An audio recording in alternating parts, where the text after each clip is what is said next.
money spent. I would do it again, and I probably will do it again.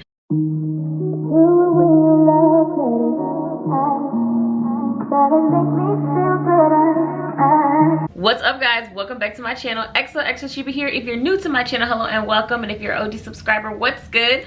Welcome back. So I headed to Ulta yesterday and I picked up Good Girl Glam. I have regrets. I feel like I should have went ahead and splurged on the 2.7 ounce bottle for this because I love it. Some people aren't a fan of the shoe bottle, but I like it. I do wish the heel was different. Like, I don't know, I'm not a fan of the heel, but I like the overall bottle. I have the original Good Girl, I have Good Girl Supreme.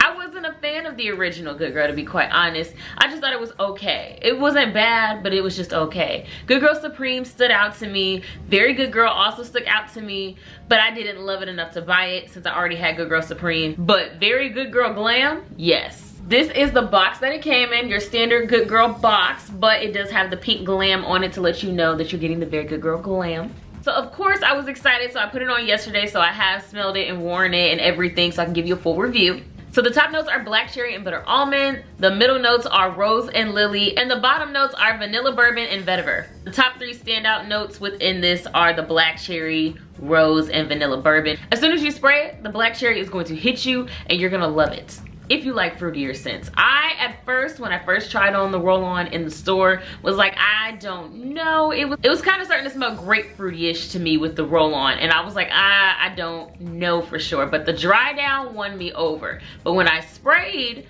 the bottle that I bought at home, I instantly loved the black cherry notes. The rose and the dry down, it really pops. I felt like over any other scent within it, the rose scent lasted the longest, which is great for me, which is why I ended up actually buying it too, because, you know, floral scents, I talked about this a little bit, they stick the best to me. So when the floral notes were really popping out as I wore it, I was like, yeah, this is it for me. And then I feel like the vanilla bourbon just tied it all together. Like, you get the hints of vanilla, but it's not overpowering. It's a great one to experiment using your other fruitier scents because I feel like it layers really well. I've experimented with a few layers. I'm not ready to talk about them yet because I'm still seeing what I like and what I don't like layering. Anything with strawberry notes, cherry notes, any kind of fruitiness, like those kind of notes. To me, it does project really well. I know a perfume projects well when I can catch whiffs of myself throughout the day. And I do feel like it's a very good, long-lasting scent. Very much well worth the money spent. I would do it again, and I probably will do it again. Y'all see how much I done already used in 2 days?